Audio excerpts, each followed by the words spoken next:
Everyone, in today's I'm going to explain to you how to activate SSL on a Namecheap. So you're going to have to simply click on activate next to the certificate you wish to activate, and then what you're going to have to do is simply enter or copy and paste your CSR code and then simply click on next.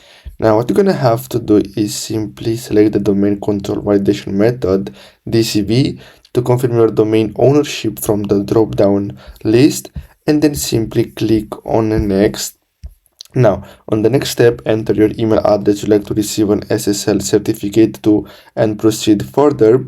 If you have an extended validated certificate, please specify your official company email address at this page.